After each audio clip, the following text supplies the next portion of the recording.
Bonjour et bienvenue dans ce 5e épisode de Story First. Je m'appelle Clément, j'ai mon entreprise de production de vidéos depuis maintenant 4 ans. Je suis spécialisé dans le sport outdoor comme le trail, le ski, le VTT et aussi dans la moto comme sport mécanique. J'ai travaillé pour des marques comme The North Face, comme KTM, Ducati France et des événements comme le Dakar ou la Maxi Race. Depuis un peu plus d'1 an, j'essaye de réorienter mon entreprise pour faire de plus en plus de documentaires. Et donc dans ce podcast, je te partage ma quête pour devenir un réalisateur et un chef opérateur dans le documentaire. On aborde des problématiques à la fois business, à la fois documentaire, mais aussi un peu plus développement personnel. Mon équilibre dans mon entreprise et dans le documentaire, c'est que j'ai besoin d'avoir 50% business, 50% projet un peu plus perso, projet un peu passion. Et donc je te partage un peu les questionnements que j'ai, les idées que j'ai pour que toi aussi tu puisses en tirer quelque chose et qu'à la fin de cet épisode t'aies appris au moins une chose et puis qu'on devienne c'est des questions que je me pose pour devenir une meilleure personne, à la fois un meilleur entrepreneur, un meilleur créateur et aussi un meilleur humain tout simplement. Voilà, j'ai 3 règles pour ce podcast. Il n'y a pas de préparation, pas de montage et pas de réécoute. Donc si je dis une dinguerie, ça sortira comme ça. Et pour la structure de ce podcast, on commence par les actus de la semaine. Ensuite, je te partage donc les idées. Cette semaine, on va parler notamment de la peur, ma vision qui évolue sur la peur et d'autres choses. Vous allez voir, j'ai fait évoluer l'écriture. Et on finit aussi par une partie FAQ. Pour l'instant, pas de FAQ cette semaine, mais tu peux me poser tes questions sur Instagram ou en commentaire de cette vidéo YouTube. C'est @Clément_Armand sur Instagram. Si cet épisode t'a plu, je te laisse t'abonner au podcast et me laisser un avis 5 étoiles sur ta plateforme d'écoute. C'est parti. Bon, cette semaine, déjà, là j'enregistre avec un autre micro. Voilà, donc vous verrez peut-être pas la différence, mais moi, c'est un petit kiff, la petite MKH 416. Je l'avais déjà, hein, c'est juste... ce sera peut-être plus clean que directement au Zoom. Bref, on s'égare. Cette semaine, alors, qu'est-ce que j'ai fait de beau ? Pas mal de trucs. Cette semaine, ça a été assez dense. J'ai eu 2 tournages. J'ai eu... J'ai eu 2 ou 3 rendez-vous. Et puis voilà, ça a bien avancé. Alors, qu'est-ce qu'il y a eu ? En début de semaine, donc, j'étais à Nîmes. Là, je suis de retour à Nîmes, d'ailleurs. Donc, je suis dans une maison... Pour ceux qui me découvrent à travers cet épisode, mais j'en ai déjà pas mal parlé dans les épisodes d'avant. Je suis dans une grande villa avec des entrepreneurs. Donc là, en gros, j'ai un pote, Noé Célophat, qui organise des bootcamps d'entrepreneurs sur une semaine. Et moi, je lui file un coup de main sur les images pour aider les gens qui viennent. On les aide pas mal sur l'entreprise. Donc voilà, j'y étais en début de semaine. Je suis parti pour faire mes tournages et mes rendez-vous clients. Et là, je suis revenu pour quelques jours. C'est un peu le contexte. Donc la semaine au début, on a été un peu chill et après on a repris à mort le travail. J'ai sorti ma première vidéo YouTube, enfin, sur le making-of de Écrin Sauvage, enfin les coulisses de tournage parce que j'ai pas beaucoup d'images making-of. Donc pas mal stressant, ça fait toujours peur la première. Mais bon, elle est pas parfaite mais elle est sortie, trust de process, c'est tout ce qui compte. Donc ça, c'est les grosses actus de la semaine. Et après, je suis remonté, j'ai fait des rendez-vous à Gap avec un office du tourisme pour plusieurs projets. Après, je suis remonté à Annecy parce que je filmais l'ouverture du Pop, un des clients avec qui je bosse depuis quelques années, où on bosse ensemble sur plusieurs projets dans l'année. C'est assez cool, ça change un peu du sport outdoor, mais c'est pas mal. J'en ai profité pour faire des rendez-vous à Gap. J'ai rencontré un monteur qui bosse chez Uptrack. Et en fait que j'ai rencontré grâce à la story que j'ai mis où je cherchais des monteurs. Voilà, si jamais t'es monteur et que t'écoutes ce podcast, je veux que des monteurs purs, je veux pas des vidéastes, je veux pas des mecs qui touchent une caméra. Je veux un mec qui est enfermé dans sa chambre et qui veut faire que ça. Enfin, dans sa chambre ou dans son bureau, mais voilà, si jamais. Et c'était très cool, il bosse chez Uptrack et y a un projet que j'ai cet été où je suis un athlète en alpinisme. On a déjà commencé à filmer l'année dernière.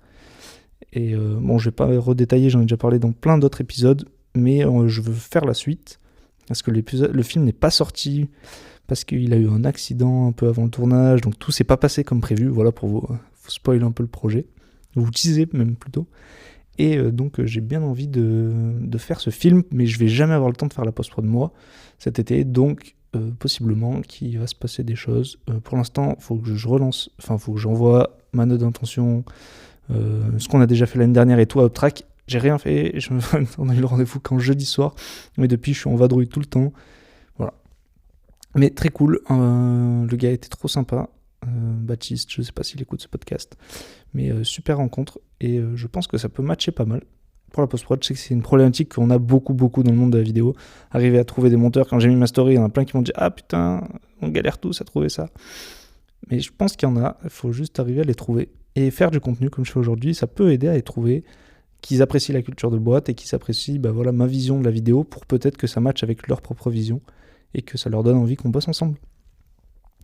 Le lendemain, donc j'ai vu mon pote Julien Perret de l'agence créative à Annecy. C'était très cool, c'est trop bien quand en fait, comme je fais que de bouger en ce moment, à chaque fois que je vais quelque part, c'est toujours à l'arrache, mais je fais les repas en gros avec quelqu'un, comme ça j'optimise le temps, ou quand je mange, en même temps je fais un rendez-vous, je vois mes potes quoi, ça dépend. Mais là du coup je vois mon pote Julien, trop cool, on parle toujours de vidéos, de business, il a écouté des podcasts, donc je te salue Julien si tu passes par là. Voilà, donc ça c'était assez cool. Donc petit conseil à la volée, en fait ça coûte rien et ça fait passer un bon moment. Moi je kiffe bien et je sais que quand je suis longtemps au même endroit, je pense pas forcément le faire. Mais là de bouger H24, ça marche bien. Le lendemain j'ai mangé aussi avec un de mes anciens colocs. C'était très cool.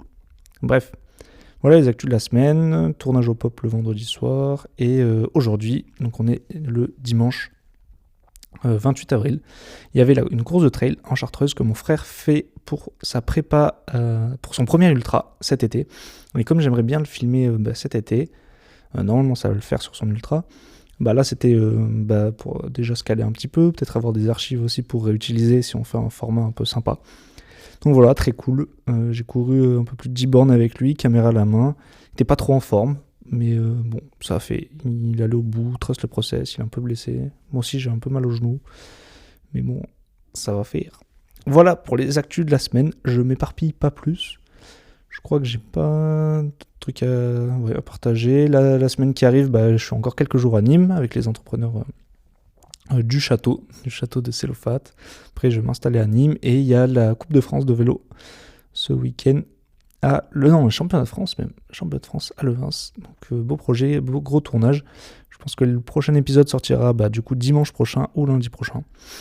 Et puis on va attaquer sur l'idée du jour. Alors, la semaine dernière, je vous disais que j'avais beaucoup plus de mal à écrire qu'avant. Parce qu'avant, j'aimais bien ça. Et là, dernièrement, j'ai beaucoup écrit pour des projets et j'avais du mal à m'y mettre. Et je comprenais pas, en fait. Je me disais, je vais me forcer à réécrire. Mais j'ai pas digué sur pourquoi j'écrivais moins, en fait. J'ai pas assez cherché là-dedans, j'ai pas assez creusé. Et ça rejoint, c'est ma transition pour les sujets du jour, les thèmes du jour. On va parler de la peur. En fait, donc oui, c'est un peu parce que ça doit me faire peur. Genre, ça me fait pas peur, mais quand tu procrastines quelque chose, souvent, c'est parce que t'as peur, en fait. C'est la peur qui te bloque et qui te fait procrastiner, faire autre chose, etc. Et de l'anxiété, tu vois, c'est presque plus de l'anxiété que de la peur. Mais voilà, dans l'idée, c'est cette sensation-là de la peur. Et donc, j'ai essayé de déconstruire pas mal la peur. Et comme je vous ai dit, je voulais écrire un peu plus ces épisodes. Ouais, c'est quoi à chaque fois, je vous dis quelle amélioration je vais faire dans l'épisode. Alors, l'épisode du jour, l'amélioration, c'était l'intro. Je l'ai écrite, ça j'avoue. Je l'ai faite carrée. J'ai quand même un peu improvisé au milieu. Parce que l'intro de la semaine dernière était terrifiante, elle était pourrie. Alors que après, je l'ai réécouté sur la semaine dernière, mais je l'ai réécouté après avoir posté. La fin est vraiment cool. En vrai, j'ai réécouté et à partir de 30 minutes jusqu'à la fin, je trouve ça assez intéressant parce que je partage plus des leçons tirées de ce que j'ai vécu moi et de ce que je ressens, plus que des trucs que j'ai lu ou que j'ai écouté autre part. Du coup, je me trouve beaucoup plus pertinent et beaucoup plus sharp que dans les épisodes d'avant où justement j'essayais d'être pertinent. J'étais beaucoup plus dans le flow en fait la semaine dernière et je trouve que ça se ressent.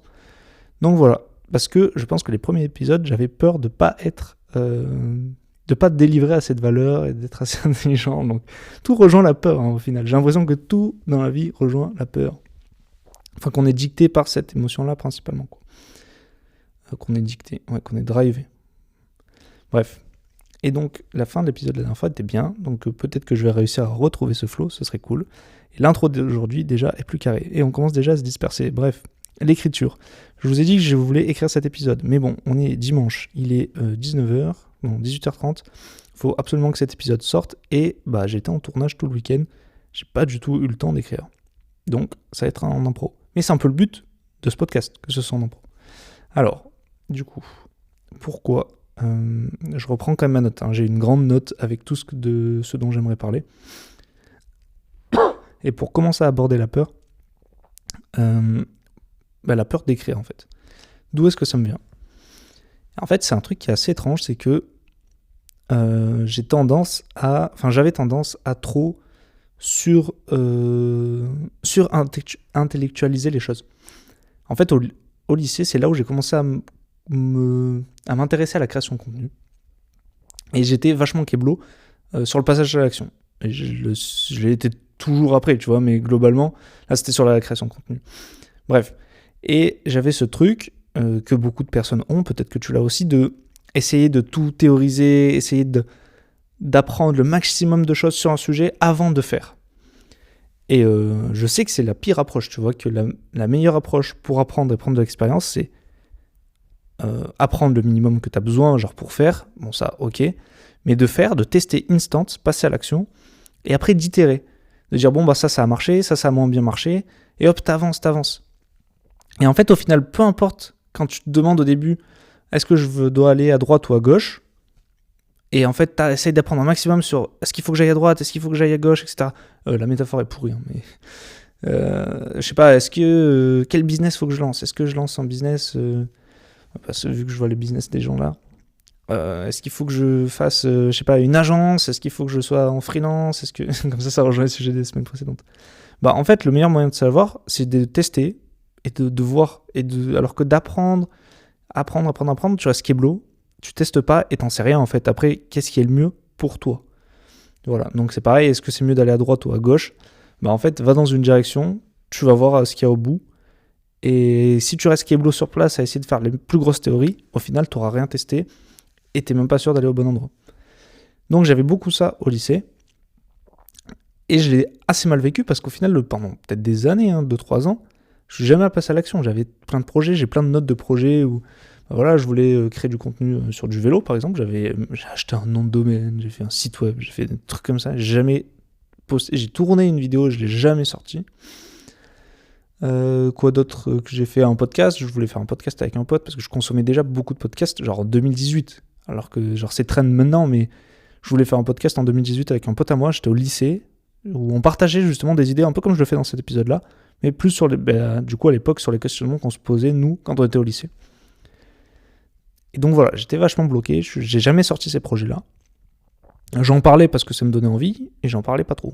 Parce que j'avais pas les balls. Enfin, j'avais trop peur. J'étais bloqué par cette peur de passer à l'action. Voilà. J'arrive dans les études, et là, je sais que j'ai ce problème-là. Enfin, je sais. Et je profite de changer dans l'environnement. Donc, arriver en études supérieures, partir de la maison. Je sors beaucoup plus, parce que je sortais pas trop. Je rencontre beaucoup de gens. Et en fait, du coup, passage à l'action massif. Je me mets dans des trucs qui me font peur, donc je vais dans un nouveau groupe de musique où je connais personne, je sors beaucoup et je rencontre beaucoup de monde, et la plupart des gens à cette époque-là que j'ai rencontrés, ils trouvent que je suis pas du tout timide, alors que la plupart des autres gens me trouvent timide, tu vois. Donc voilà, c'est un peu à l'image de j'ai fait l'opposé. Et la même chose dans la vidéo, par exemple, au lieu d'essayer d'apprendre un maximum sur la vidéo, je me suis mis juste à faire des vidéos. Donc pas face cam, mais des vidéos pour des clients, faire des clips, faire des trucs. Et au lieu d'essayer de faire les meilleures théories dans ma chambre, j'ai juste fait des trucs. Et ça, c'est fou parce que du coup, 2 ans après, j'ai plein de potes qui m'ont dit... je me souviens d'une pote, par exemple, mais vraiment, elle m'avait dit... Non, mais avec Maxence, mon coloc, que j'ai vu samedi, mon ancien coloc, vous êtes trop con, vous réfléchissez après, tout le temps vous faites une dinguerie, et après vous réfléchissez et tout. Et j'étais en mode, mais trop bizarre, c'est la première fois qu'on me dit ça. On m'a toujours dit... tu surintellectualises, tu réfléchis trop, vas-y, arrête de réfléchir pour rien. Et là, je suis passé dans l'autre sens. Genre, on me dit, frérot, réfléchis peut-être un peu avant d'agir, tu vois. trop bizarre, tu vois, le changement. Et en fait, parce que j'avais tellement peur de retomber dans c'est vraiment de l'overthinking, mais de l'overthinking qui sert à rien, en fait, c'est de la procrastination active, que je suis allé à l'opposé, je suis allé taper l'autre extrême. Et aujourd'hui, je sais que quand je vois des mecs faire ça, là par exemple, quand on est entouré d'entrepreneurs, c'est un réflexe naturel humain, parce que ça permet de se protéger. C'est ce qu'on verra dans la suite de ce podcast. À quoi ça te sert en fait de procrastiner? À quoi ça te sert? Parce que ça te sert à quelque chose en fait. Tu fais pas ça. C'est pas le meilleur choix, mais procrastiner et rien faire, cette peur, cette anxiété de passer à l'action, elle te protège. Elle te protège de plein de choses. Et on verra ça après. Et donc quand je vois des cas comme ça, on en voit plein, voilà, parce que c'est un réflexe hyper basique quand tu crées une entreprise, de vouloir faire des plans sur la comète et tout. Et c'est les profils qui m'énervent le plus, parce que je me vois en eux, et que ça, tu vois, ça me fait ressortir un truc de « Oh mon Dieu, je veux fuir ça, tu vois ». Et j'ai quand même toujours tendance à le faire, toujours tendance à trop réfléchir, en tout cas dans ma tête, etc., moins écrire, mais... Et de traîner avec justement, c'est aussi parce que j'ai traîné avec des gens qui passent beaucoup plus à l'action. Là, avec Noé, donc c'est Lofat, c'est un mec qui passe full à l'action, et donc ça m'aide, ça me débloque sur le passage à l'action, tu vois. Et pourtant, justement, je te dis que maintenant, genre je suis à l'opposé, tu vois, mais je sais que j'ai quand même tendance, et d'autres personnes aussi, mais c'est plus que maintenant, on l'a théorisé que dans le business, on sait que le plus important, c'est de faire, d'itérer et voir. Donc même en ayant un profil de base où je surréfléchis, je vais quand même faire, en fait. Modulo la création de contenu. Parce que ça, j'avais des blocages plus profonds sur moi-même. Mais en tout cas, dans mon entreprise, je peux donner des exemples hyper concrets. Par exemple, mon premier long documentaire avec Malo, l'année dernière, donc en 59 minutes, j'aurais pu essayer d'aller faire des plans sur la comète, essayer d'écrire un long scénario, essayer d'aller le vendre à des marques avant de le faire, etc. Pareil, je sais pas, il y a plein d'autres projets comme ça. Le Dakar, par exemple. On aurait pu essayer de prévoir combien d'abonnés on allait faire, essayer d'aller vendre le projet et tout. Mais en fait, il y a des projets où j'ai envie de faire un truc, je fais et je vois. Tu vois, là, j'avais envie de faire des docus.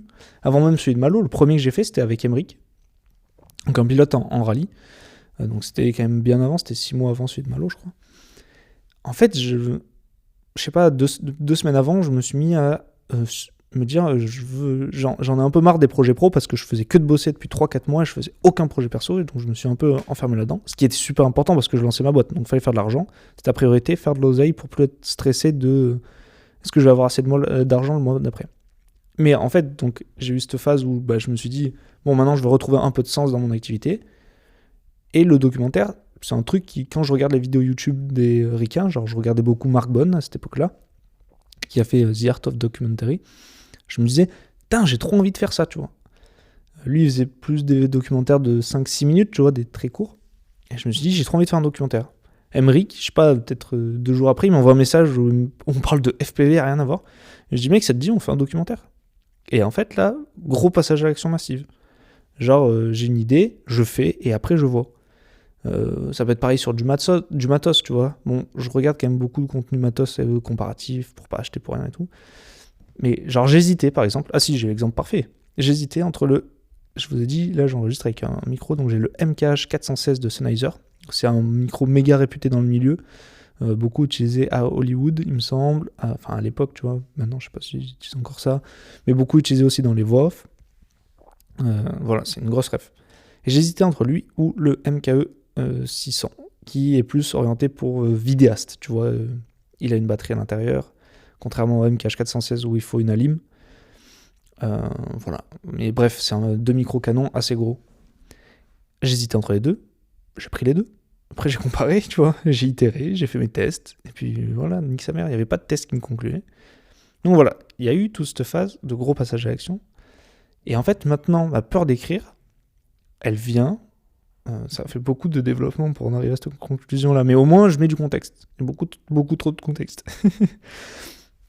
Ma peur d'écrire aujourd'hui, elle vient de cette peur de retomber dans la surintellectualisation des concepts et de ne pas passer à l'action et de ne pas les tester. Et comme je surintellectualise de nature, je ne veux plus subir ces périodes où je passe pas à l'action, il n'y a rien qui se passe, et donc je fuis les phases de pré-prod. Au final, maintenant, quand je les fais, les phases de pré-prod, elles sont importantes parce que ça permet de faire des contenus plus profonds, plus construits, dont je suis plus fier, parce qu'il y a un but, il y a un angle, je sais où je vais, même moi, avec moi-même, quand je crée. Mais je sais que j'en ai pas forcément besoin parce que du coup, je fais quand même cette surintellectualisation mentale. Parce que moi, avec moi-même, dans ma tête, ça se fait quand même, tu vois, genre, c'est genre dans ma nature, je pense. Mais voilà, j'ai quand même outrepassé ça. Et donc, je fuis un petit peu, je pense, l'écriture pour ne plus retomber là-dedans de manière un peu involontaire à l'époque parce que je le subissais. Voilà. Mais aujourd'hui, j'en ai besoin et faut que je le remette au cœur de mon business. Par exemple, je sais que dans les projets, je ne vends jamais de pré-prod. Alors qu'il y a des projets où ça pourrait être vraiment nécessaire. Et d'ailleurs, il y a des projets où je vais le faire et je ne l'ai même pas budgétisé parce que j'en ai besoin pour moi-même, en fait, pour faire un bon projet. Voilà. Donc voilà comment j'en arrive à cette conclusion-là. C'est que ma peur d'écrire vient de la peur de ne pas passer à l'action, qui vient du fait que j'ai longtemps eu peur de passer à l'action. Donc que des peurs. Et je voulais parler un peu de la peur, parce que j'ai compris pas mal de trucs. Donc voilà, je relis ma note. C'est à peu près tout ça. Arrêter de se poser des questions qui ne nous concernent pas. Ah oui, aussi ça. Et se focus sur ce qu'on a à faire. En fait, c'est aussi ce passage à l'action, c'est aller vers l'objectif. C'est que avant, il y avait aussi ce truc. Donc ça, je vous le donne en conseil. Si jamais vous vous reconnaissez dans cette procrastination active de je veux absolument tout savoir sur un sujet, maîtriser tout de A à Z avant de faire. Et par exemple, de se dire je vais consommer, moi le premier, je vais regarder des comparaisons d'objectifs pour quand j'aurai une caméra en monture PL. En fait, quand je regarde ce genre de truc-là, c'est du divertissement. À la limite, ça peut être de la culture. C'est intéressant pour parler avec d'autres gars, pour pouvoir peut-être l'appliquer à moi, mais la majorité du temps, c'est pas des problématiques que j'ai aujourd'hui. Alors, c'est vrai que là, je mets un peu des guillemets sur cet exemple-là, parce que j'apprends des fois de grosses vidéos de cinéma, des trucs que je peux appliquer à mon échelle. Genre, typiquement, ce MKH 416, je l'aurais pas trouvé chez des vidéastes. Et ça me permet d'avoir comme une longueur d'avance, enfin, tu vois, un truc différenciant, un truc plus opti. Mais ça pourrait être un autre sujet, je sais pas, j'aime bien écouter des podcasts business, mais quand tu écoutes des podcasts de mecs qui font des milliards, ou même juste des millions en fait, t'as pas du tout les mêmes problématiques qu'eux. Donc les conseils qu'ils donnent, ils ont pas du tout d'intérêt pour toi. Par contre, ça peut t'apporter autre chose, comme ça te donne de l'ambition, ça te donne de la vision, ça te permet de comprendre le mindset, etc. Mais voilà, il faut le voir à ce moment-là comme un peu plus du divertissement.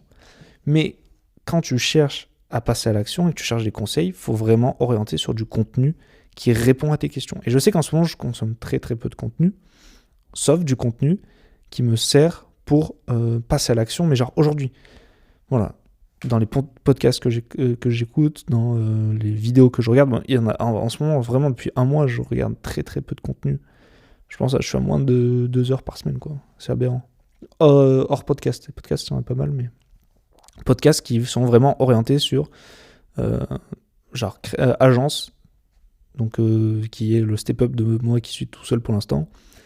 Parce que j'ai ces questions-là qui se posent en ce moment, qui ne sont pas forcément du passage à l'action aujourd'hui, mais qui peuvent orienter mes choix à très court terme et à moyen terme.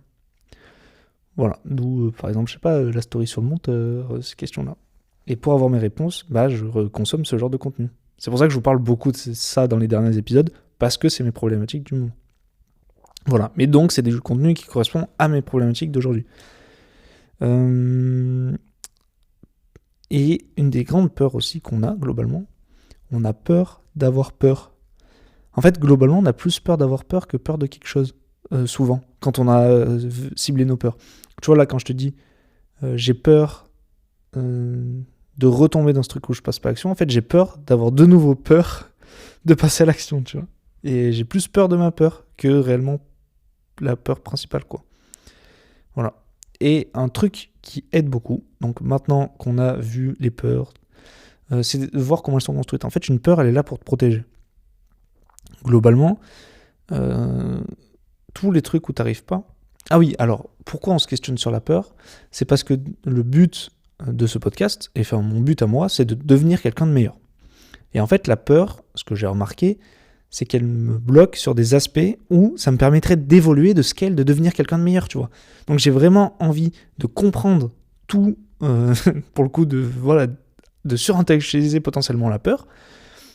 D'ailleurs, vous devez voir dans ce podcast que j'aime bien surintellectualiser les choses, quoi. Bref, donc de surintellectualiser la peur pour la comprendre, pas pour forcément la combattre, mais en tout cas pour l'outrepasser. Parce que je pense on aura toujours peur, mais de mieux la comprendre, ça permet de prendre de la distance avec elle et de l'accepter un petit peu. Donc voilà, pourquoi est-ce que je parle de la peur ? Parce que c'est pour devenir quelqu'un de meilleur et potentiellement d'être aussi meilleur créateur, meilleur réalisateur, parce que quand t'as plus peur, tu fais de plus grandes choses, tu fais des trucs plus gros, et tu vas en fait vers les choses qui comptent vraiment, tu vois. D'ailleurs, ouais, cet épisode, je sais pas du tout s'il y aura de lien avec l'écriture, enfin avec le documentaire et tout, ou avec la vidéo, mais s'il y a déjà eu un peu des liens sur la création et tout.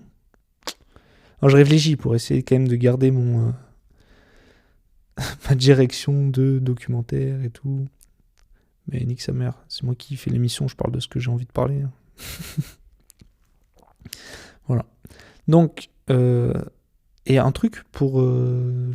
donc la première chose, donc voilà, on a vu pourquoi est-ce qu'il faut passer les peurs.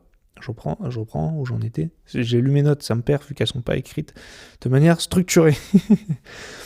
Et donc c'est tout simplement pour faire plus de choses, parce que voilà, quand j'ai peur de passer à l'action, ça se traduit pas par... Je ressens de la peur, tu vois, j'ai pas peur comme j'ai pas avant de faire sauter une énorme bosse en vélo, ou avant de faire un truc méga engagé en ski, c'est pas la même peur.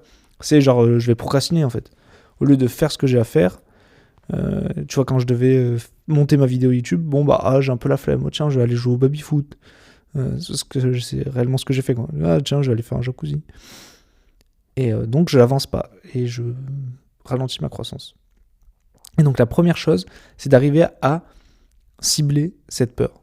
Arriver à la voir, à la comprendre. Et donc, par exemple, moi, je voyais que j'avais peur à travers la procrastination.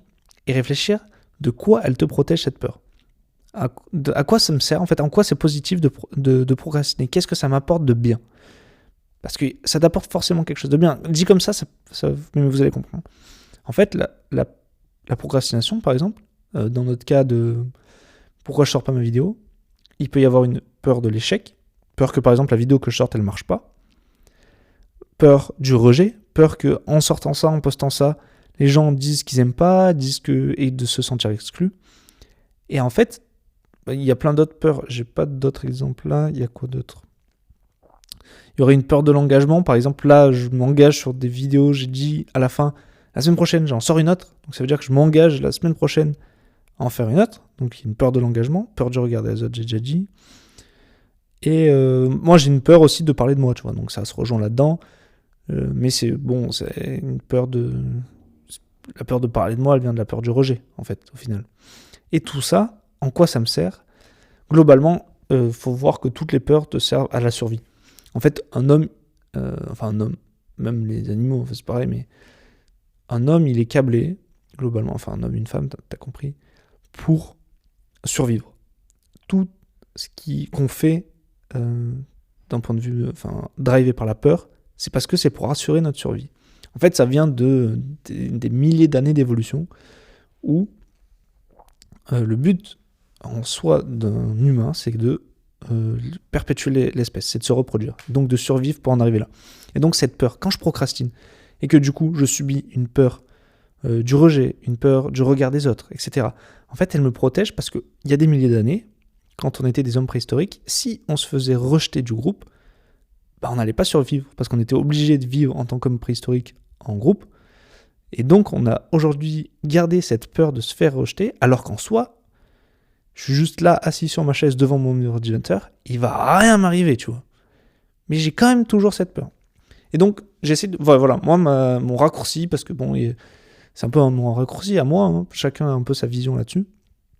Parce que j'en ai parlé... Anaïs, une coach en psychosomatique qu'on a rencontrée la semaine dernière, qui coach notamment Yomi Denzel, dont j'ai parlé dans le dernier podcast, celle qui nous a sensibilisés sur la peur et les blocages. Donc j'ai parlé pas mal de blocages la semaine dernière. Et là, j'ai réintellectualisé plus sur la peur. Elle évoque, par exemple, qu'il y a, 6 ou 7 types de peur. Peur du rejet, peur de... Bref, t'as compris. Et pour moi, tout est basé en fait sur la survie. En fait, il faut tout voir, que tout ce qu'on fait, toutes nos addictions, même aujourd'hui, quand je parlais dans un des épisodes des addictions modernes à la dopamine, en fait, c'est parce que tout ce qu'on fait, c'est pour assurer notre survie. Si on mange beaucoup de sucre, c'est parce qu'à l'époque, des hommes préhistoriques, ils n'étaient pas sûrs de pouvoir manger le lendemain, donc ils mangeaient beaucoup. Et donc, aujourd'hui, quand t'as des chips dans le placard, t'as envie de te jeter dessus. Parce que t'es pas sûr de pouvoir manger. Alors qu'en soi, nous, si. Et donc, ta peur de passage à l'action, elle est pour te protéger de plein de choses, tu vois. Et c'est arriver à voir en quoi elle est bénéfique. Tu vois, là, j'ai vu cette peur. Voilà, je sais qu'elle me protège de... J'ai peur d'être rejeté, j'ai peur de ne pas être accepté par les gens. Et là, je me dis, ok, est-ce que réellement, au fond... D'accord, donc merci déjà, ma tête, de vouloir me protéger de ça. C'est cool pour ma survie, tu vois.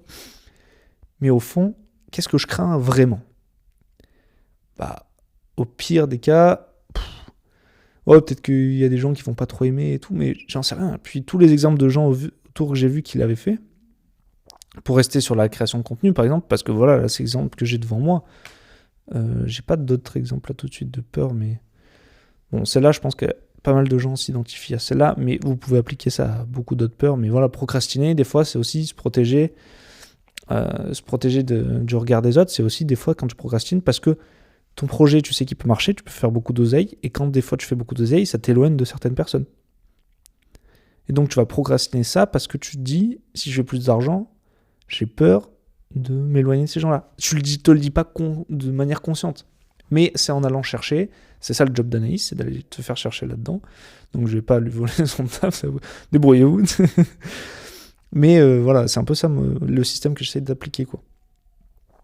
Et donc et je trouve que tout est conséquence de la peur. Par exemple, moi j'ai une peur aussi, c'est peur de demander. J'ai peur de demander les choses quand j'en ai besoin. Voilà, peut-être pareil, par peur du rejet, par peur de l'échec, je sais pas, j'en sais rien en fait d'où ça vient. Mais je sais que j'ai un blocage là-dessus. Et en fait, du coup, comment combattre cette peur ? En fait, déjà, ça commence par, voilà, la cibler, ensuite l'accepter, genre c'est ok, je sais que j'ai peur de ça. Et puis après, c'est aussi de l'outrepasser quotidiennement. Un truc que je me suis rendu compte il y a un petit moment déjà, je pensais à 8-9 mois, quand en fait j'étais devenu trop soft. Je faisais plus des trucs durs. Je me suis rendu compte de ça quand j'ai fait le tour du Champsort avec mon frère l'été dernier. En fait, pendant ce truc-là, je me suis dit, putain, mais ça faisait quelques mois du coup que j'étais un peu en crise de sens et de croissance par rapport au Dakar. Je vous ai pas mal parlé déjà de ce sujet-là. Faut que je fasse vraiment... Je vais faire un hors-série là-dessus. Comme ça, je pourrais vraiment diguer là-dessus et arrêter de dire par rapport à ce truc. Bref. Je me suis rendu compte, mais je suis trop soft dans ma vie. C'est trop facile. C'est trop facile, du coup, j'ai plus la dalle, en fait. J'ai plus envie de faire des trucs gros. Et ce que je me suis rendu compte, c'était aussi, je faisais plus les trucs qui me faisaient peur. C'était tout con, mais au tout début, quand j'ai lancé ma boîte, je démarchais au téléphone. Frérot, je tremblais avant, je répétais mon truc, je tournais pendant des minutes et des minutes dans mon appart avant d'appeler le téléphone. Alors qu'il se passait rien, tu vois. Et ces trucs-là, je les faisais plus. Et donc ça faisait qu'après, je me suis mis à avoir des peurs de trucs, mais méga simples, alors que des années avant, j'avais réussi à vaincre ces peurs-là. Donc je trouve ça crazy, tu vois. Et donc là, je me rends compte que pour arriver à vaincre même des peurs les plus grandes, et avancer, parce qu'en fait, plus tu passes des peurs, plus tu vas aller dans des endroits deep où personne n'est allé, parce que ça fait peur à tout le monde, tu vois. Et pour ça, faut vaincre ces peurs au quotidien. Et par exemple, pour vaincre ma peur de demander, j'essaye de me forcer à demander des trucs quand j'en ai besoin. Là où d'habitude, je vais essayer de solutionner tout seul. Je vais perdre du temps, je vais bricoler, je vais faire ma sauce et tout.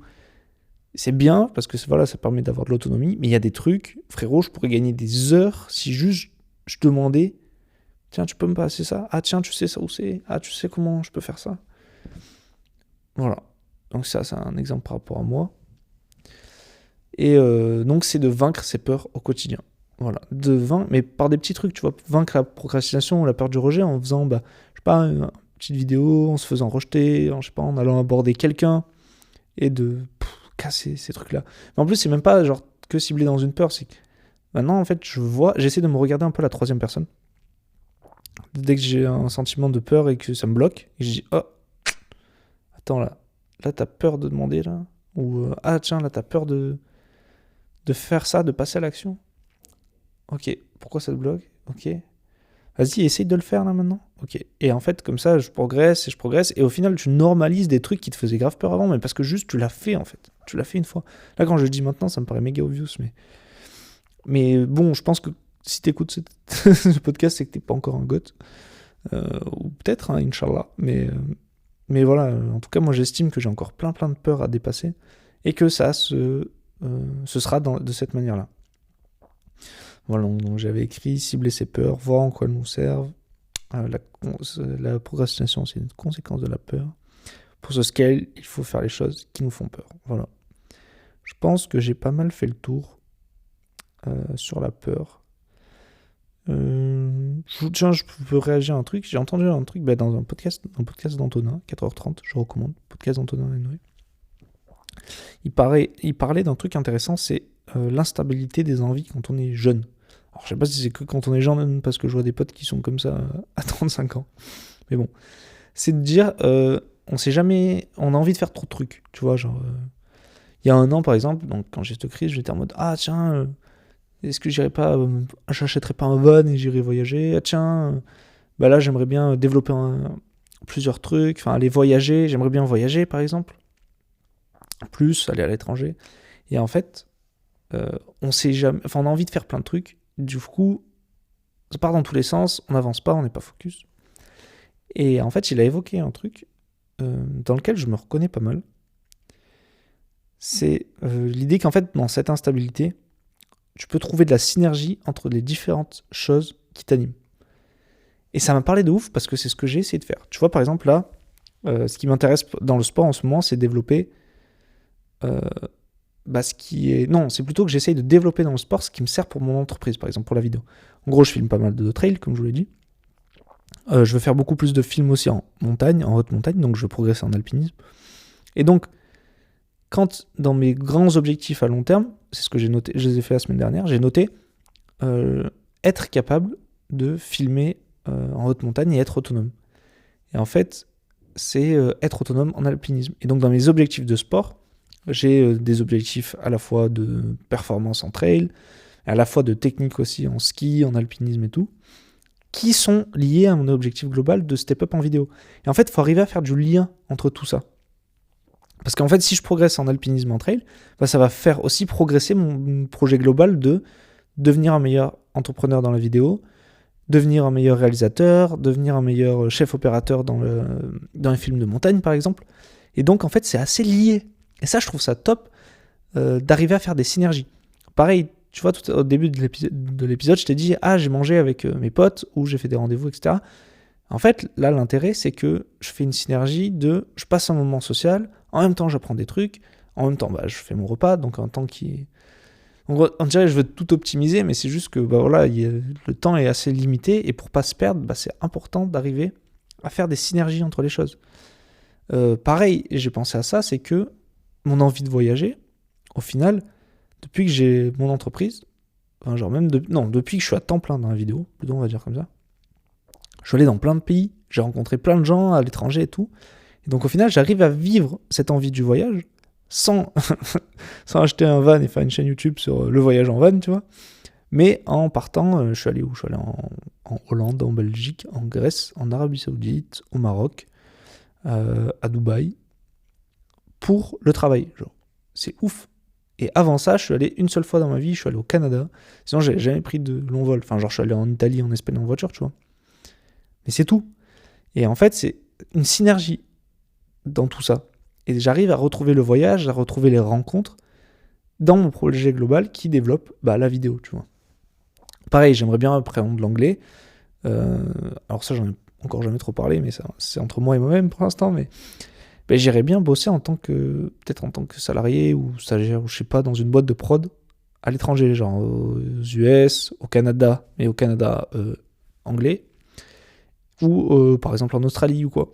Et comme ça ferait une synergie, et c'est pas juste je pars, faire 2 mois de vacances. Non, je progresse dans mon entreprise et dans mon objectif global de être meilleur et faire des meilleurs films, être meilleur dans mon entreprise de production vidéo et faire des meilleurs films. Et en même temps, j'associe ça avec un autre objectif. Donc je trouve ça cool de voir cette instabilité de la jeunesse comme simplement des synergies qui peuvent aller ensemble en fait. Et quand tu as des intérêts pour différentes choses, arriver à les faire, à les lier. Tu vois, par exemple, là, je fais souvent des liens dans ce podcast entre la vidéo, l'entrepreneuriat, le développement personnel. Parce que c'est des sujets qui m'intéressent et qui sont transversales, ouais, qui sont dans différents domaines. Et j'essaie de créer de la synergie entre tout ça. Et tu peux aussi créer de la synergie donc dans tes objectifs de vie, etc. Et que ça te serve. Là, par exemple, l'entraînement trail, mais il m'a servi aujourd'hui pour aller filmer mon frère, faire une meilleure vidéo, potentiellement décrocher des... Bon, pas avec ce projet-là, mais dans le trail en général, décrocher des contrats plus gros parce que je suis capable de suivre des athlètes, que plus je suis haut niveau en trail, moins j'ai de concurrents dans ce domaine-là, même si on est beaucoup. Hein. Mais je serai moins en concurrence avec tous les mecs déjà qui courent pas. Voilà. Donc je trouvais cette idée intéressante et je voulais vous la partager parce que ça s'applique beaucoup à la vidéo, je trouve. Un truc que j'ai toujours dit que j'aimais bien, c'est que moi j'aime faire plein de trucs. Je suis assez... c'était rigolo. Je me sens bien dans différents domaines et s'il devait y avoir un animal totem, ce serait genre le caméléon, tu vois, parce que je peux être autant en séminaire avec des entrepreneurs qu'en résidence avec des artistes ou en stage avec des sportifs. Dans tous les cas, je m'entends bien avec les gars, je connais leurs problématiques, etc. Parce que c'est tous des domaines qui m'intéressent. Tu vois, j'ai fait du conservatoire j'ai passé un diplôme de fin de conservatoire. À la fois, je faisais des coupes de France en vélo, j'ai passé mon monitorat de ski que j'ai pas eu. Et à la fois, j'ai mon entreprise. Enfin bref. Et par exemple, je sais que la vidéo, si à une période j'ai envie de travailler dans le sport parce que c'est ça qui m'intéresse, à travers la vidéo, je peux. Et si ensuite je veux switch et faire une période où j'ai envie de travailler que dans l'art, je peux aussi. Et c'est ça qui m'a toujours plu dans la vidéo. Et si je veux focus business et développer, faire un gros truc avec mon entreprise dans la vidéo, je peux aussi juste step up, prendre des projets corpo, grossir, mettre du cadre, structurer et tout. Et tout ça, la vidéo, ça me le permet. Et en fait, ça faisait sens avec moi, cette instabilité de la jeunesse, parce que la vidéo me permet d'avoir accès à toute cette instabilité. Et pareil, j'ai envie de prendre un van et aller faire des vidéos YouTube.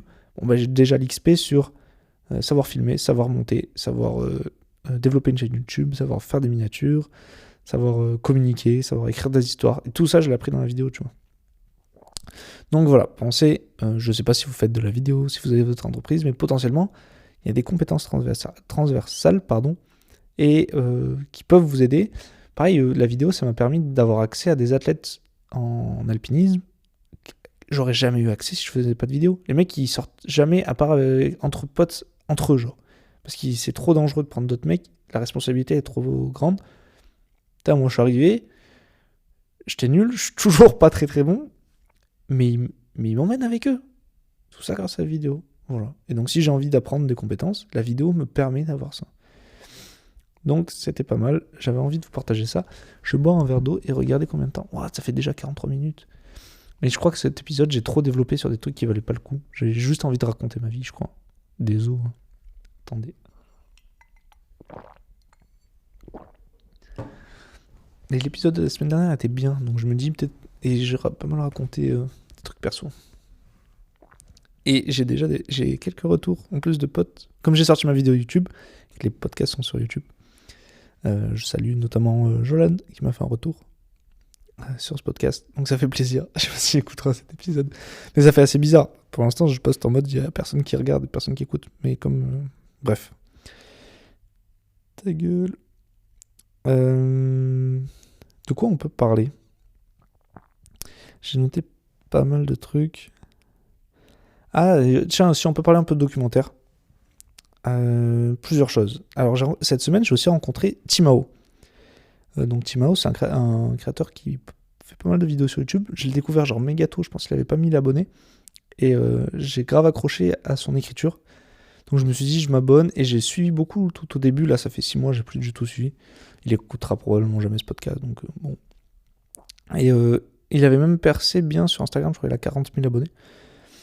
Et on a discuté ensemble, il y a un truc qui est assez cool et qui fait écho avec ce qu'on disait la semaine dernière. Donc Timao, il est bien réputé pour son storytelling, il écrit super bien. Je sais qu'il est notamment suivi par quelques vidéastes, lui pour le coup. Parce que souvent je dis que les créateurs que je suis orientés business ou dev perso, ils sont pas du tout suivis. Timo, pour le coup, il l'a un petit peu plus. Et la semaine dernière, je vous parlais des patterns. Je parlais de la quête du héros, etc. Je crois que c'est dans celui de la semaine dernière. La quête du héros dans la vraie vie. Et je sais plus dans quel épisode c'est, mais on en a déjà parlé. Et je disais, voilà, en documentaire, tu peux pas tout écrire en amont. Par contre, ce que tu peux faire, c'est repérer les patterns. Et en discutant avec Timao, lui, il fait la même chose. Ses vidéos YouTube, elles sont jamais écrites en avance. En fait, il connaît genre les 12 étapes de l'écriture d'une histoire. Et ça évolue au fur et à mesure. Et sa vidéo, elle se construit au fur et à mesure de ce qu'il vit. Et c'est plus, donc on s'est mis d'accord là-dessus, c'était trop cool, enfin on s'est mis d'accord. Il m'a dit ça, et ça a fait écho avec ce que je vous racontais aussi dans les épisodes précédents, que de connaître les patterns, l'intérêt c'est surtout de pouvoir les voir quand ils sont là, et les utiliser pour raconter une histoire intéressante. Quand on documente quelque chose qui est orienté vérité, voilà, quand on fait pas de la fiction. Parce que lui, il fait pas de la fiction, il raconte un peu ce qu'il vit. Moi, je fais pas de la fiction, je raconte ce que les autres vivent. Voilà, donc chacun on a tous les deux notre approche différente. Mais on se retrouve là-dessus où connaître les patterns de la quête du héros, globalement, enfin voilà, ça permet de les cibler. Je vais pas m'étendre plus là-dessus, on en a déjà parlé. Un autre truc, donc lié à ça, pour qu'on parle quand même un peu documentaire, c'est quand même un peu le projet, quoi. C'est... Ah ouais, j'ai eu plusieurs trucs. De quoi on peut parler?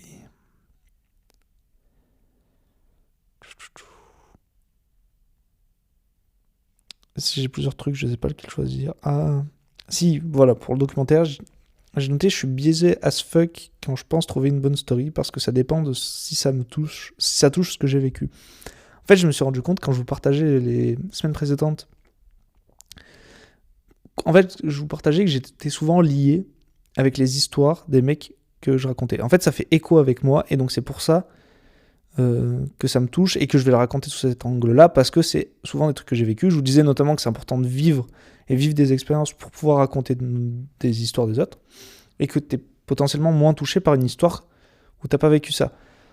Maintenant, voilà, quand je dis vivre ça, quand je parle, c'est par exemple le film sur Malo, donc Malo, un jeune diabétique et athlète dans un team international de vélo. En fait, sa quête globale, c'était... Enfin, la quête, en tout cas, qu'on raconte dans le film, parce qu'il il a vécu plein d'autres choses, hein, c'est de ne pas se laisser déterminer qui il est par la maladie, et de montrer que une fois qu'il est sur le vélo, il est comme tout le monde. Donc ça faisait écho avec moi dans ma quête de sens de qui je suis, comment est-ce que je suis perçu par les autres, et je pense que c'est pour ça que je me suis mis à raconter ce truc-là. Alors que j'avais pas du tout conscientisé avant genre une semaine. Le film, j'ai fini de le monter il y a 3 mois, tu vois. Et du coup, je me disais, en fait, on est tous un peu biaisés par les histoires qui nous touchent, en tout cas à l'écriture, voilà, là, je m'adresse à des réalisateurs, c'est des trucs qu'on a aussi vécu ou auxquels on a été sensible autour de nous, etc.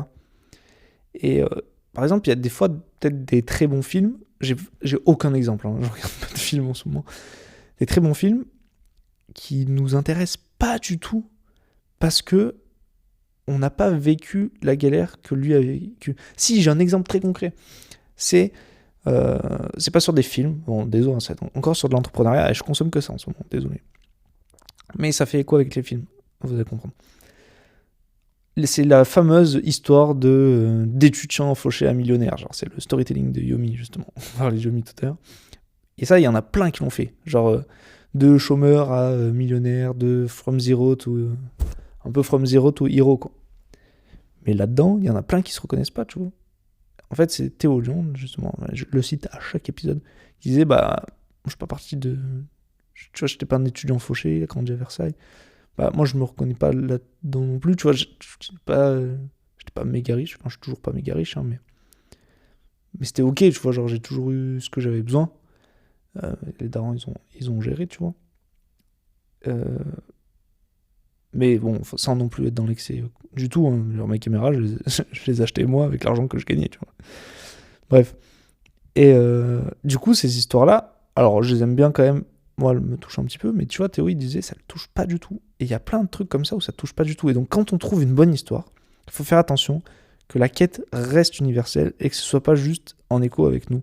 Et que très souvent, c'est pareil ici quand on donne des conseils sur des business, des fois quand on n'est pas du tout la cible de ce business-là, on n'arrive pas à se dire, on dit mais qui ça va intéresser? Mais c'est pas parce que ça t'intéresse pas trop toi que ça intéresse pas les autres.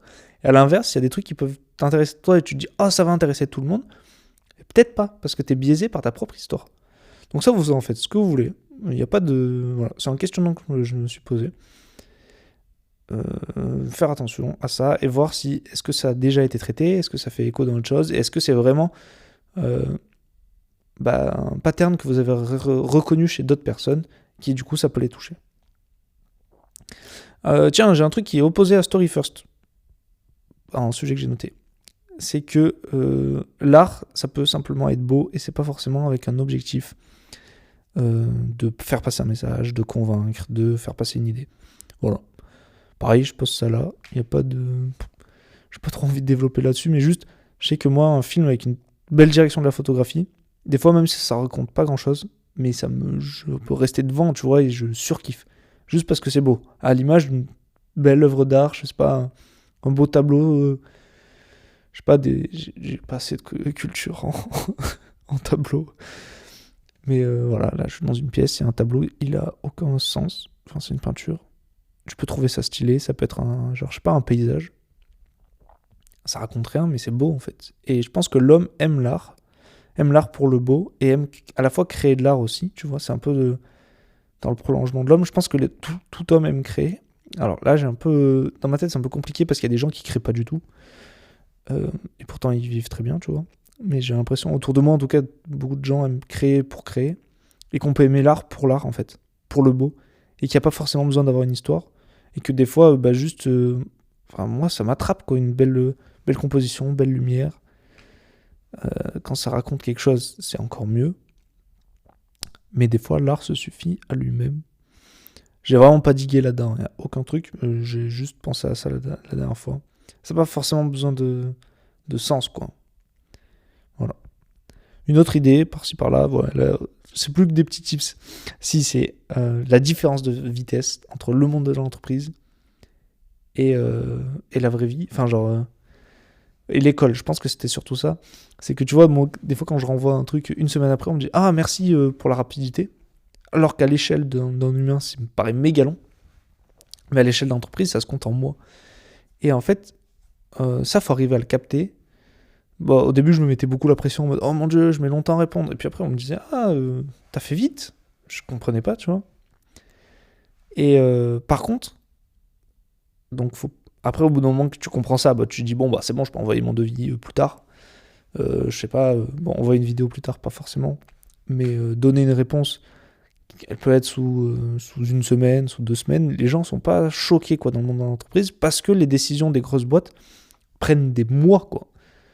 Nous, quand on essaie de choper des budgets, c'est à l'échelle de plusieurs mois pour voir les budgets, les trucs. Même quand on s'adresse au directeur de com, faut qu'il demande à d'autres personnes, même si c'est lui le responsable.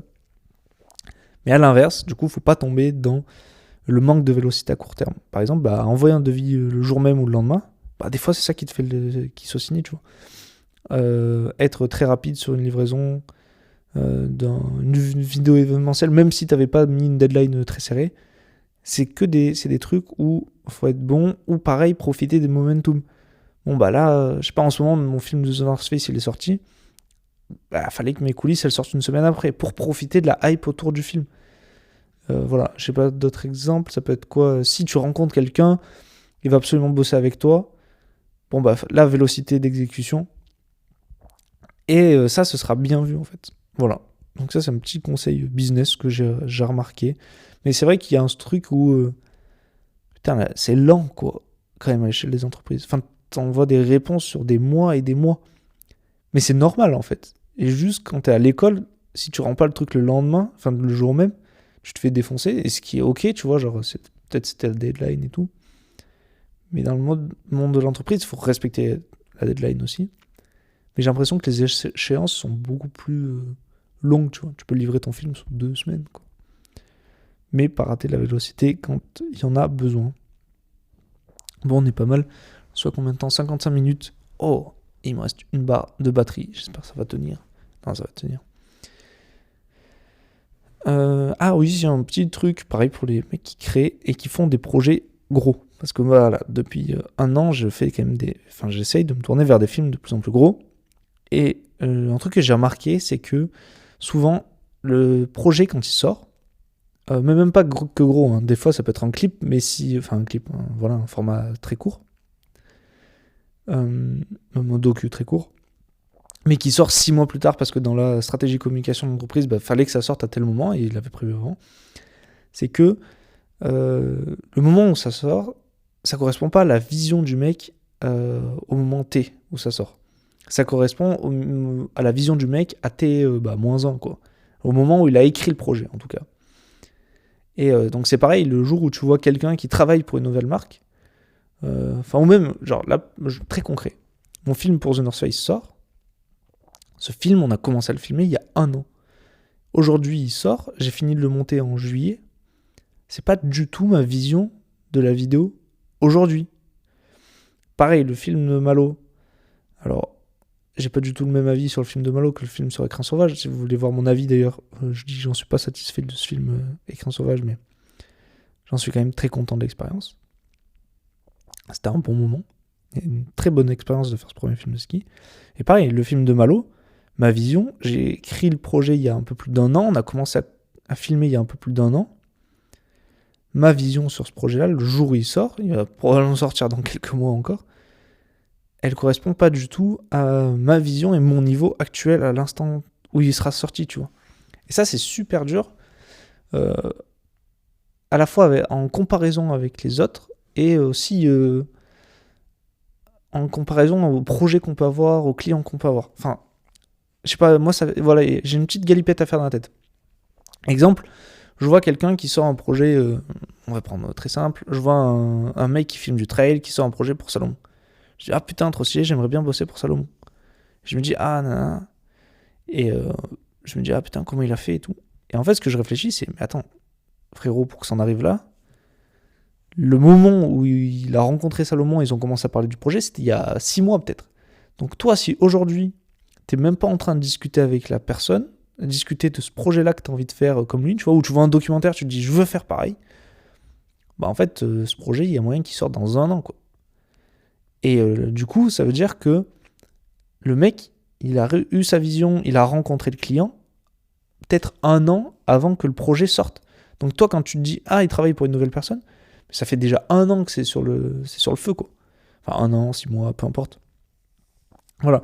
Donc ça peut peut-être paraître évident, mais moi, dans ma tête, il y a une petite galipette que j'ai besoin de faire pour arriver à comprendre ce truc-là. Voilà. Et que ma vision d'aujourd'hui n'a rien à voir avec les films qui sortent aujourd'hui. Et que Écran Sauvage, on va me dire, ah, très beau film, très belles images. Je les ai fait il y a 1 an. Et ma vision de la direction de la photographie, etc., elle a évolué depuis, je me suis formé. Alors, est-ce que c'est parce que la plupart des gens peut-être se forment peu, et du coup, tu as l'impression que ils font toujours les mêmes projets à l'échelle d'années. Et c'est aussi la difficulté quand tu fais du format long, qui sortent, où tu vas faire genre un film par an, ou c'est qu'on va t'appeler pour le film que tu as fait l'année d'avant, alors que toi, 1 an plus tard, t'as step up, quoi. Voilà. Donc ça, encore une fois, c'est pas des leçons, c'est des questionnements que je me pose, qui vous permettront peut-être de vous questionner vous aussi. Sachant que ça s'applique pas si je fais un Reels aujourd'hui qui sort demain, tu vois. Bon, ça marche moins. Ça s'applique pas quand je fais une vidéo pour la Maxi Race, par exemple, et qu'elle sort à J+1. Là, forcément, c'est à ma vision. Maintenant, quand sur un Dakar, la vidéo, elle sort le lendemain et qu'on le fait le soir même, c'est pas complètement ma vision parce que y a modulo le temps qu'il y a eu, quoi. Enfin, tu vois, c'était méga serré. Et quand je fais un format, genre un 42 minutes, c'est beaucoup plus ma vision des formats longs. Quand j'avais fait le 42 minutes sur le Maroc, tu vois, qui est sorti... il est sorti que 3 semaines après. C'est quand même peu. Par rapport à un 20 minutes qui sort tous les soirs. Voilà. Donc, il faut arriver à prendre ça en considération. Et sachant qu'il y a aussi le fait que, c'était quoi le budget ? C'était quoi les moyens à disposition ? S'il n'y avait pas beaucoup de moyens, beaucoup de budget, beaucoup de temps, est-ce que les deadlines étaient serrés ? C'est peut-être pas la vision complète du mec. Et globalement, à part sur des projets perso, c'est dur d'arriver à savoir. Tu vois, c'est pour ça qu'il y a par exemple des director's cut. Donc c'est quand c'est le réalisateur qui fait son propre montage parce que bah potentiellement il avait pas la même vision que le client. Voilà. Et donc t'imagines depuis le moment où il a écrit et le moment où ça sort, comment encore sa vision a évolué. Après je pense qu'avec le temps ça se tasse, parce que bah forcément tu deviens de plus en plus sharp, mais au début tu progresses méga vite. Et après bah là c'est un peu logarithmique quoi, la courbe. Elle se tasse petit à petit. Je pense pas que ce soit exponentiel, tu vois.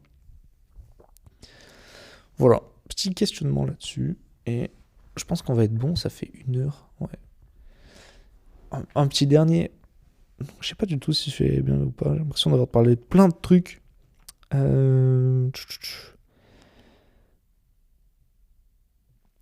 Non, je pense qu'on est bien.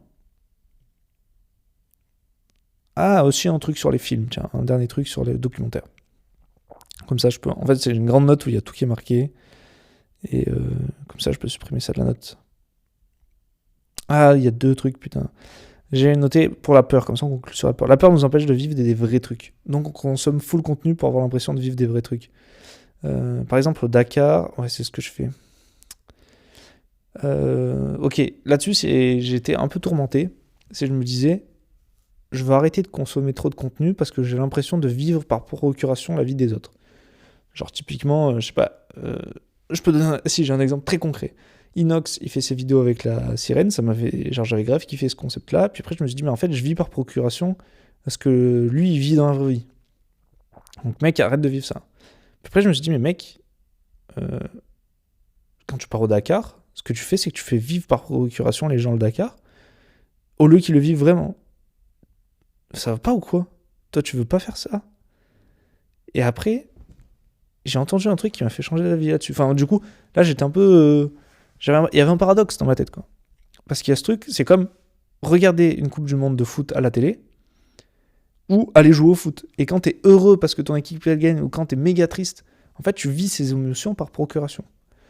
Et j'aimais pas ça parce que je me disais, bah, je préfère vivre mes propres émotions que d'être là, assis dans mon canapé, bière à la main, je bois même pas d'alcool, et être content parce que eux ont marqué des points, alors que moi, ça change rien à ma vie, tu vois.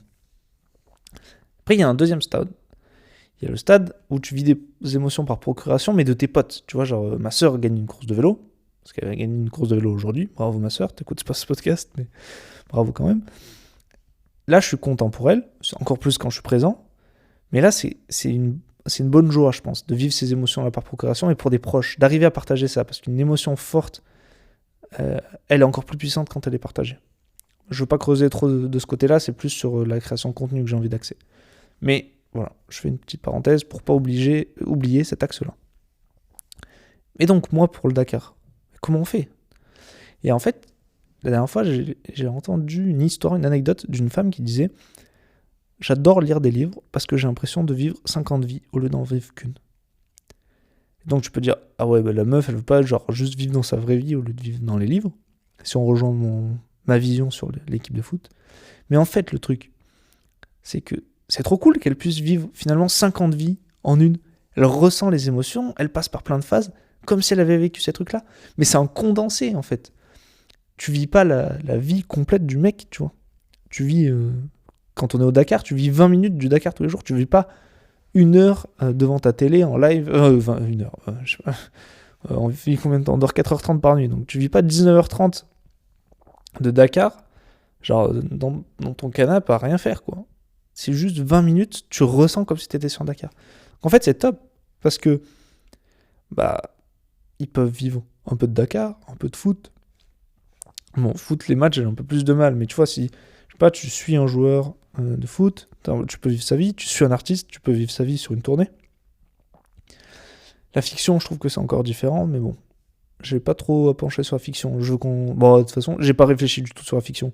Et je me trouve plus pertinent dans les épisodes précédents quand je parle sur ce que j'ai déjà réfléchi. Et que je réfléchis pas en live, parce que du coup, bah, il faut le temps que ça travaille dans la tête.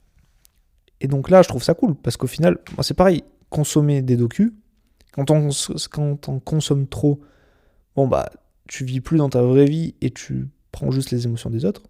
Mais en fait, c'est top, parce que tu permets aux autres de vivre des trucs qu'ils pourraient pas vivre. Et bah voilà, après, j'enlève le fait que, par exemple, sur le Dakar, il y a des gens, ils ont juste pas les capacités physiques de le faire. Bah, c'est cool qu'on puisse leur faire vivre ça, au final. Et bah peut-être qu'ils n'ont pas l'ambition de vouloir faire un truc aussi gros, tu vois. Alors voilà, moi je veux juste le doser entre vivre ses émotions par procuration et quand même vivre des trucs dans la vraie vie. Mais voilà, est-ce que j'ai envie de vivre, je sais pas, une arrivée de... On va dire un truc improbable que je fasse, mais une arrivée de...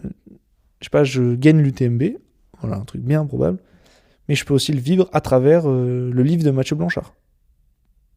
Enfin, genre, non, bah ouais, je aimerais vivre un duel comme ils ont vécu Kylian Jornet et Mathieu Blanchard.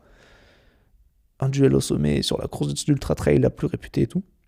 Ça, je peux pas le vivre. Mais dans le livre, je l'ai vécu, j'ai ressenti ces émotions-là et tout, et c'est trop cool. Donc voilà, il faut arriver à doser, il faut pas non plus tomber dans le piège de se surdivertir, vivre que par procuration. Par exemple, ce serait... bon, c'est peut-être un peu sexiste, mais les meufs qui... genre... vivent sur les gossips des magazines des célébrités et qui ont l'impression de vivre par procuration les vies des célébrités, tu vois. Ça, je trouve ça un peu triste quand tu fais ça toute la journée. Mais dans le même style, ça peut être, tu regardes des youtubeurs toute la journée qui ont des vies de ouf, et toi, t'es seul tout dans ton lit, sur ton tel, tu vois. T'as l'impression que tu rigoles avec tes potes quand tu regardes une vidéo de Squeezie, mais en fait, tu rigoles tout seul et t'as pas de vraie vie sociale. Mais après, voilà, je passe quand même un bon moment quand je regarde une vidéo de Squeezie, j'ai l'impression d'être avec des potes. Mais ce qui vaut mieux pas le travailler dans la vraie vie. Voilà, et là, ce paradoxe, je pense qu'il faut juste dédramatiser le truc. J'ai surintextualisé encore ce truc-là. Et je pense que voilà, c'est juste accepter qu'il y a certains trucs qu'on a envie de vivre en ligne, parce qu'on ne pourra pas les vivre. Maintenant, il y a certains trucs où je pense qu'il faut faire attention dans notre divertissement. Et voilà, c'est aussi les valeurs, qu'est-ce qu'on communique. Et sur un Dakar, ce qu'on communique, c'est globalement, la vision globale, c'est quand tu te donnes les moyens, même si t'as pas des millions d'euros, même si t'es pas une machine, etc. Enfin, Benji, c'est une machine, mais en gros, si tu te donnes les moyens, tu peux arriver à obtenir ce que tu veux dans la vie. Et c'est ça le message de notre Dakar et qu'on essaye de faire passer. Et pas juste des mecs débiles qui font de la moto dans le désert et qui respectent rien. Tu vois, c'est plus ça notre axe. Plus ça que je partage. Et du coup, je me dis que c'est intéressant parce que ça permet de faire vivre aux gens une expérience qu'ils ne pourront pas tous vivre. Pour conclure là-dessus, merci d'avoir écouté ce 5e épisode de Story First. On se donne rendez-vous la semaine prochaine pour un nouvel épisode. Ce sera donc sûrement le dimanche, après les championnats de France de vélo, ou le lundi, parce que si je finis tard, ça va jamais rentrer.